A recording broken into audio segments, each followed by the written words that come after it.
potes. Alors voilà, on va parler de la journée de vendredi. La journée de vendredi a été assez, on va dire, bon, bah, c'est la première journée, donc c'était assez facile en soi. Il n'y a pas eu trop de problèmes au niveau des dépendances. Bien évidemment, euh, on a envie, on a ces petites pulsions qui nous disent vas-y, bois ça, fais ça, mange ça, et il faut juste très bien se reconcentrer. Donc en gros, j'ai été occupé toute la journée, donc ça m'a permis aussi d'avoir mon cerveau complètement focus. Et je vais vous expliquer par quoi. Premièrement, j'ai été occupé par une grande partie de la journée pour acheter un programme, pour faire le premier montage de la vidéo, pour réussir à upload sur YouTube et mettre les descriptions. Enfin, c'était absolument, j'ai jamais fait ça et c'était une grosse sortie de zone de confort parce qu'en plus ça me prend beaucoup de temps encore maintenant. Donc je pense pendant une semaine ou deux ça va me prendre énormément de temps le matin de faire les vidéos, le temps que je prenne une bonne habitude. Mais c'est nécessaire si je veux réussir à sortir une vidéo par jour. Donc il va falloir que j'arrive à, à, à systématiser, on va dire, la vidéo. Et comme ça, je vais réussir à, euh, à faire ces vidéos rapidement, en espace de 1 heure, j'espère, pour qu'elles soient programmées pour 19 heures. Donc ça m'a pris, je pense, jusqu'à 19 heures. Donc par la suite, euh, ça a failli m'énerver, on va dire, de faire ces vidéos parce que après j'ai démonté un truc, ça s'est supprimé, donc j'ai dû tout recommencer le montage. Donc j'ai refait et à la fin j'ai fait tout mon montage et je pensais que c'était un éditeur gratuit et je vais pour comment ils appellent ça, extraire la vidéo du programme pour pouvoir la mettre sous format MOV ou MP4.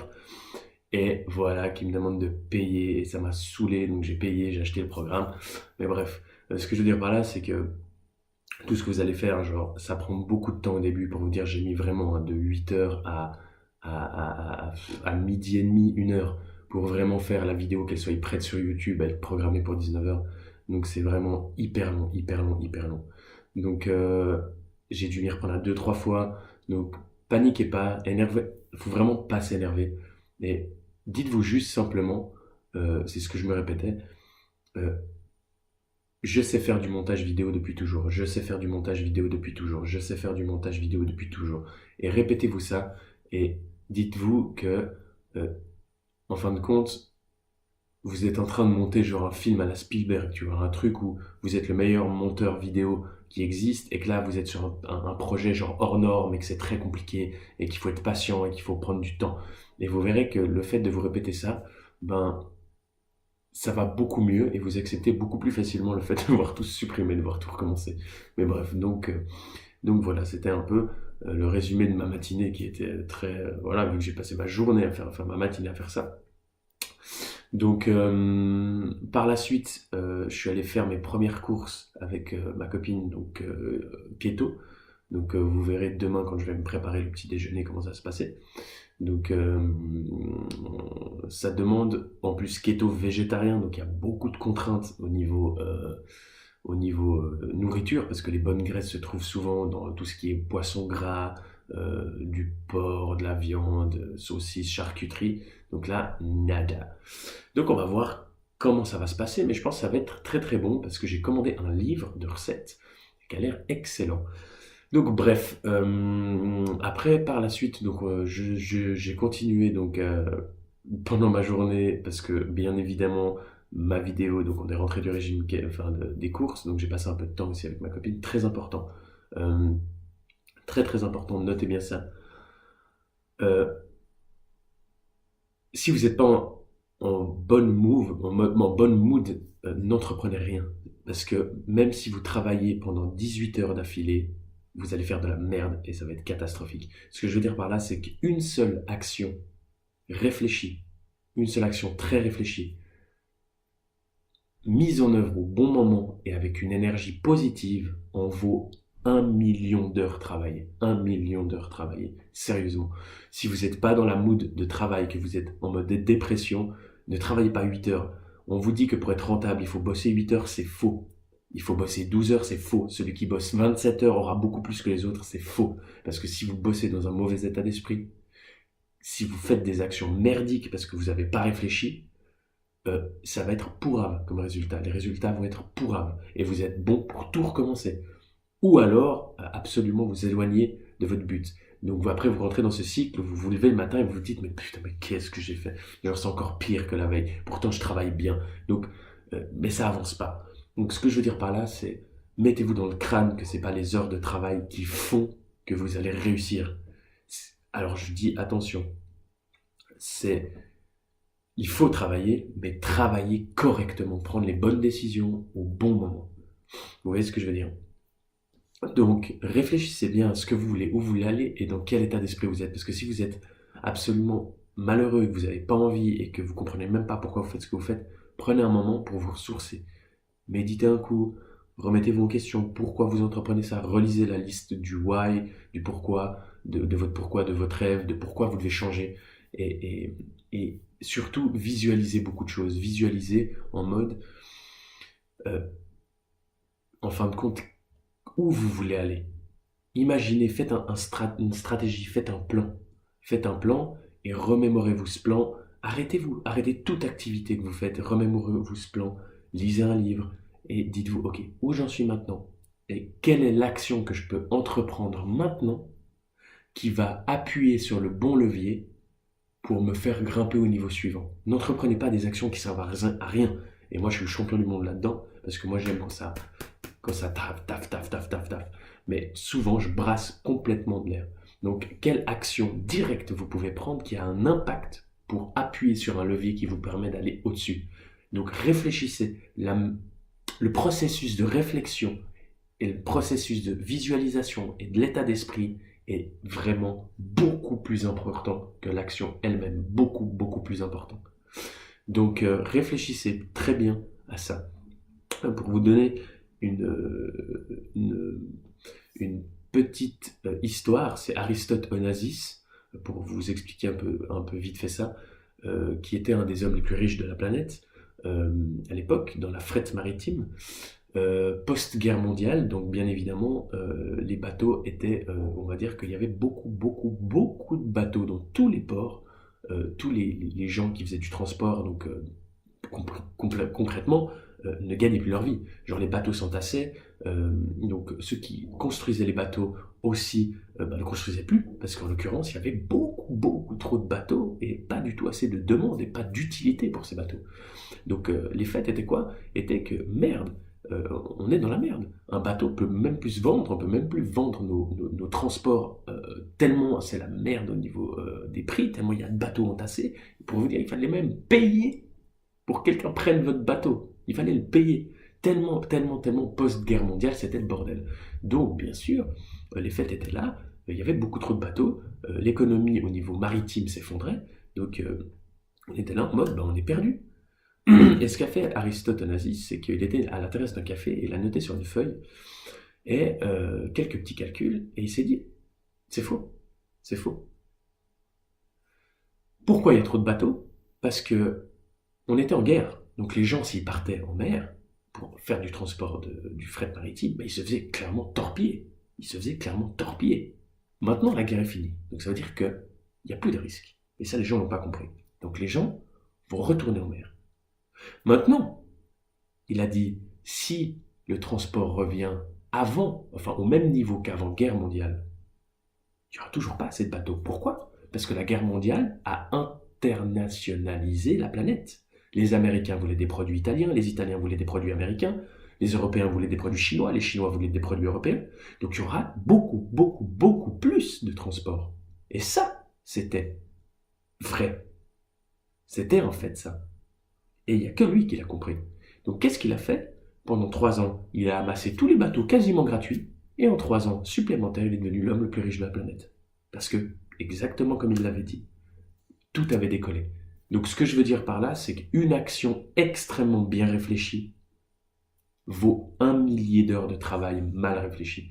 Donc ne paniquez pas et remettez-vous en question où vous voulez aller, quel est votre but et sur quel levier vous pouvez appuyer pour accéder au niveau supplémentaire. Donc voilà pour la petite théorie. On va revenir à ma journée. Donc après, je suis allé au théâtre le soir. Donc j'ai arrêté de manger, j'ai mangé mon dernier repas à 16h, comme j'avais dit. Après, je suis allé au théâtre le soir, donc ça m'ennuie un peu parce que je me suis couché un peu trop tard. Je me suis couché à 23h50, donc beaucoup plus tard que 22h. Mais bon, ce matin, debout, 6h15, ça s'est bien passé. Donc c'était ma dernière soirée de prévue avant le challenge. Donc ça va être vraiment maintenant plus aucune soirée de prévue, donc je pouvais pas l'annuler. Donc voilà, tout s'est bien passé et on verra donc maintenant comment ça va se passer samedi. Donc les premiers jours vont être un peu longs parce que je suis complètement perdu. Donc je place un peu des nouveaux points de repère, j'essaie de prendre des nouvelles routines, des bonnes habitudes. Donc j'ai pas du tout de gros résultats sur toutes les nouvelles choses que j'entreprends. J'ai aucune compétence là-dedans. Donc ça prend beaucoup de temps, énormément de temps à apprendre. Donc voilà, hier aussi j'ai profité aux courses, je vous tiens, pour acheter ça. Donc c'est un petit carnet de notes tout simple qui est juste très joli et qui m'inspire beaucoup pour moi. C'est un carnet de notes. Et je vous conseille de faire de même, d'acheter un carnet de notes que vous gardez sur vous parce que lors de ces phases de changement radical, vous avez beaucoup de choses qui se passent dans votre tête. Pourquoi je fais ça? Pourquoi je fais ça? Pourquoi je fais ça? Qu'est-ce qui m'a pris d'entreprendre ça? Mais pourquoi en fait je fais ça? C'est débile. Il faut que je revienne à l'époque où j'en étais avant ou au stade où j'en étais avant. Donc notez. Notez, parce que noter, même les gens qui n'aiment pas écrire, noter permet de libérer l'esprit et surtout, le fait de noter, de libérer votre esprit, votre cerveau va avoir la place pour trouver des réponses. Et vous pourrez par exemple noter vos affirmations aussi, parce que noter des affirmations à l'écrit permet d'ancrer beaucoup plus profondément dans votre tête la nouvelle identité. Donc voilà, c'est un petit conseil que je vous donne, gardez un bouquin qui vous inspire, parce que ça vous permet de réveiller votre créativité et votre petit bonheur, parce que moi, je vous dis honnêtement, quand je vois ce beau carnet qui m'inspire énormément, ça me donne envie de sourire, parce que j'ai plein d'idées, de contes de fées qui rentrent dans ma tête, et ça me permet d'écrire. Donc faites-le. Donc voilà, je voulais aussi mettre au clair un petit truc par rapport à mes habits. Je vous expliquerai par la suite lors d'une prochaine vidéo. Je pratique depuis peu pour ma nouvelle identité aussi le minimalisme, donc ça on va faire ensemble parce que j'ai encore beaucoup de tri, qui consiste à avoir le moins de biens matériels possible. Donc ça veut dire que j'ai en tout et pour tout 7 t-shirts noirs, 7 caleçons de la même couleur, 7 chaussettes de la même couleur, 2 jeans, la même chose, etc., etc. Et donc plus de télé, plus de ça je dois encore vendre, plus de DVD, toutes ces choses-là. En fait, on s'encombre beaucoup pour assouvir un besoin temporaire. On a envie, parce qu'on est malheureux, fondamentalement. Sinon, comme je vous l'ai dit, si notre recette fonctionnerait, on serait tous les jours heureux et on vivrait chaque seconde de notre vie de nos rêves. Donc on est malheureux et pour ça, on trouve une réponse dans l'achat compulsif qui permet de faire une décharge d'endorphine qui procure l'hormone du plaisir. Et c'est temporaire, donc on achète, et aussi pour, entre autres, le besoin d'appartenance, etc. Mais ça, on détaillera plus tard. Donc où je veux en venir, c'est que le minimalisme permet de supprimer tout ça de notre vie, donc on a vraiment le strict nécessaire pour vivre, et des choses très importantes à notre cœur, comme moi, par exemple, la seule chose qui me reste, hormis mes habits, c'est mes livres, qui sont très très importants. On verra, je vous ferai une petite vision de ma bibliothèque. Mes livres qui sont extrêmement importants pour moi, très très très importants. Donc voilà, c'est tout ce qui me reste. Et en gros, ça va permettre de mettre toujours les mêmes habits. Le fait de toujours de plus avoir besoin de se concentrer sur qu'est-ce que je vais faire ordi, PS3, PS4, je vais faire du scooter, je vais aller avec ci, ça, ou je vais plutôt acheter ça, ou reprendre tel accessoire. En fait, on a toute notre énergie focalisée sur qu'est-ce qui nous rend heureux en fait. Vu qu'on n'a plus que ça à penser, vu qu'on n'a plus rien d'autre. Donc, bien sûr, au début, c'est très très dur.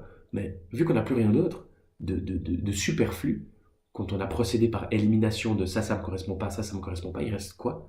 Il reste uniquement nos points de focalisation qui nous rendent heureux. Comme moi, par exemple, la lecture, qui me permet d'accéder à de nouvelles connaissances, qui me permet d'appliquer, qui me permet d'avoir d'autres résultats. Donc, voilà. Donc, moi, je vous conseille aussi, faites un effort sur qu'est-ce qui vous correspond ou pas dans votre vie actuellement. Est-ce que la PS4 vous correspond? Est-ce que tout ce que vous achetez tous les jours vous correspond? Oui ou non? Et qu'est-ce qui vous rend réellement heureux? Et au moment où vous mettez le doigt sur en fait, je m'en bats les couilles de ça. Virez. Ça, je m'en bats les couilles, virez. C'est difficile au début, mais vous verrez qu'après vous avez toute l'énergie de votre cerveau focalisée sur il faut que je réalise mon bonheur. Il faut que j'amène ce mec-là à réaliser son bonheur. Et toute l'énergie sera focalisée là-dessus. Il n'y aura pas de je pars là-bas, je pars là-bas, je pars là-bas, je pars là-bas, je pars là-bas. Donc très important, faites ça. Faites ça. Je vais vous mettre en lien dans la description euh, euh, tout ce qui est les étapes que j'ai fait, donc la biographie, enfin tout ce que mon dossier mindset en fait, en quoi consiste mon dossier mindset. Et je vais vous mettre aussi un lien sur le minimalisme, donc qu'est-ce que c'est. Vous n'êtes pas obligé de le pratiquer à fond. Et je pense que ça sera déjà pas mal pour la journée, ça fera déjà beaucoup. Donc bien évidemment, comme je vous ai dit, les vidéos sont déjà extrêmement longues. Donc si vous voulez beaucoup plus de précision concernant le lien que je vous mets, sur des processus pour définir un pourquoi, sur toutes ces choses-là, je vais volontiers vous l'expliquer. Je vais aussi vous mettre un lien YouTube qui va vous amener sur la traduction française de l'audio que j'écoute. C'est un audio qui fait 14 heures, un peu plus, ouais, 17 mots, presque 20 heures, que j'écoute en boucle, en boucle. Et c'est une suite d'audio. Donc si vous voulez suivre cette recette avec moi, faites-le.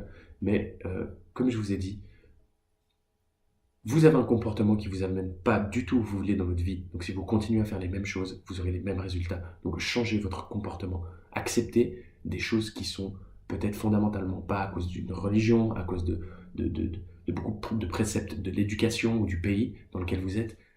Ces résultats, les actions que vous faites ne procurent pas les résultats que vous voulez. Donc changez votre état d'esprit. Acceptez des choses que vous n'avez jamais acceptées avant. Donc c'est difficile, mais faites-le. Qu'est-ce que ça vous coûte? De toute façon, votre recette, elle ne marche pas. Elle est nulle. Donc qu'est-ce que ça vous coûte? Donc entreprenez les choses différemment. Donc voilà, je vais vous mettre aussi un lien dans la description, le lien de KT. Donc voilà, bisous les potes. Nous, on se voit donc demain. Demain et... Ouais, demain matin. On se voit demain matin. Bisous, à plus.